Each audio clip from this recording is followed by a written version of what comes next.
One step forward, three steps back. Do you often feel this way in your life? Just when you've finally picked yourself up after a long, exhausting struggle, another huge wave just come right behind you, pushing you way back into the deep end again. Well, we all face life struggles like that, don't we? Failures after failures, betrayals, problems emerging one after another. So how do we keep ourselves afloat? Hi, my name is Sylvia. Welcome to Shun Living Thinking Out Loud. Today I'm going to talk about dealing with life struggles and how lessons from my windsurfing classes helped me regain my mental strength in overcoming all these obstacles.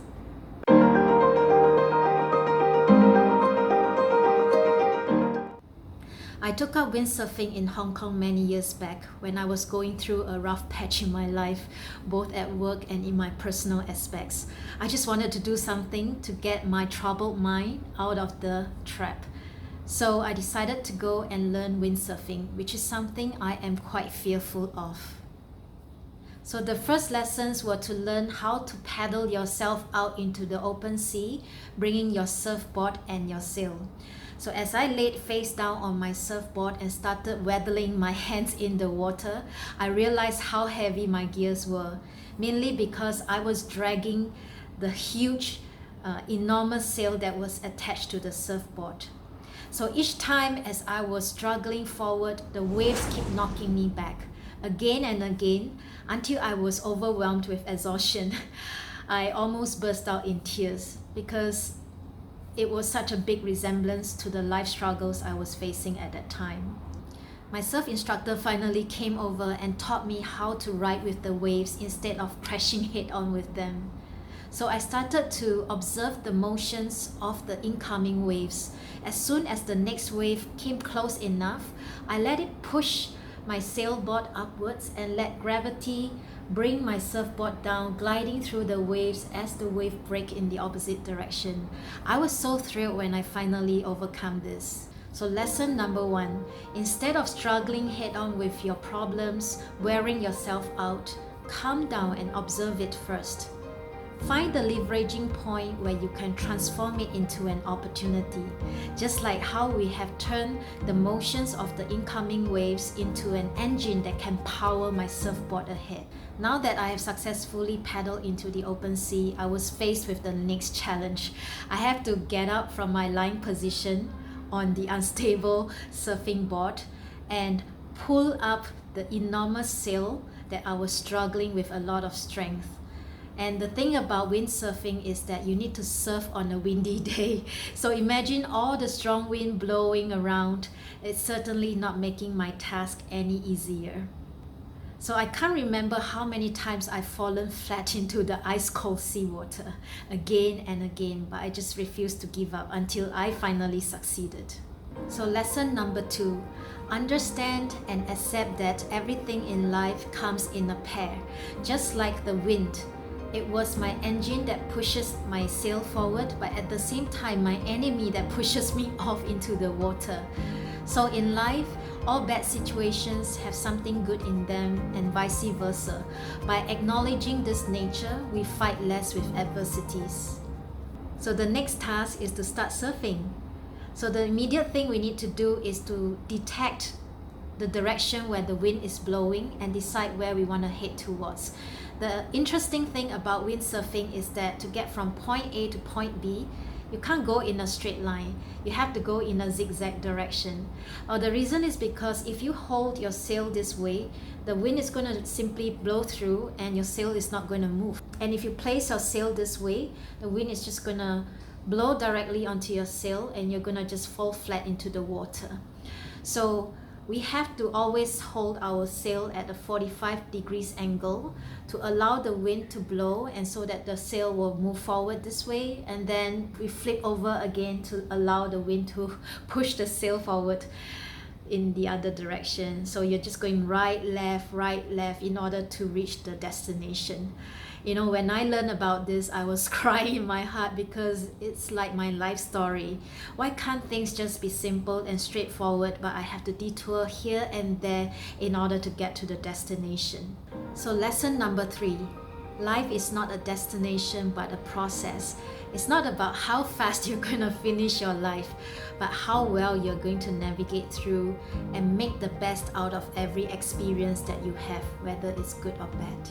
So finally, the surfboard and the sail were up and running. I was totally enjoying the moment with the sea breeze, the winds gushing over my head, the sense of freedom and liberation as I steer my sail in the vast ocean. I felt invincible. So lesson number 4, do not let fear control your life. As I regained my calmness, I started to master the wind forces and how my equipment works. So I start to regain control over them instead of letting them lead me on. So as I continued to gloat over my accomplishment, suddenly a big fear hit me. Now, so how am I going to return back to the shore with this wind direction and the speed of it? Well, this is a serious matter because indeed a lot of windsurfers got stranded out in the open sea because they were unable to steer the sail back into the shore, and quite often we have to dispatch the speedboat to go to their rescues. Hence my instructors is always keeping an eye on all the students who have not returned back on time. So my arrogance was soon turned into fear of being stranded all alone by myself in the vast ocean.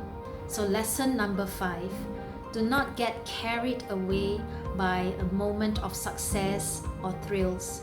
Always remember your roots, your origin, and remember to go home. So Hong Kong became my last stop after 10 years of nomadic living outside of Singapore.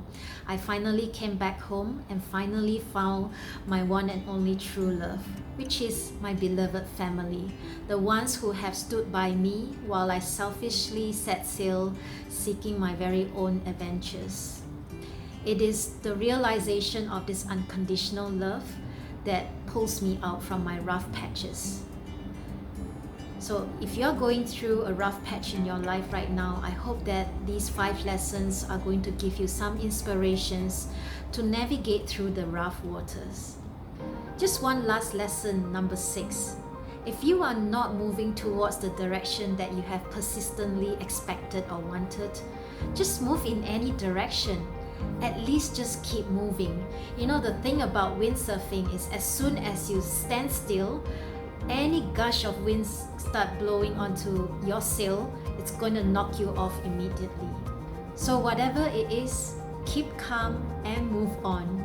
Finally, I'm going to share with you a breathing technique that you can use when anxiety hits you. So this breathing exercise is called exhaling with vocals. You may find a quiet spot and sit in a comfortable position. I'll suggest that you have your palms facing outwards because this is a symbolism of releasing the tension. Place them gently on your kneecaps. You may gently close your eyes. As you do a deep inhalation, do notice and observe the fresh air going through into your nostrils, flowing down towards your throat, to your chest area, and slowly into your belly. Your belly should be expanding and inflating like a balloon, as if the sweetness of the air is filling you up. Hold your breath for 3 seconds and get ready for an exhalation with the sound ah.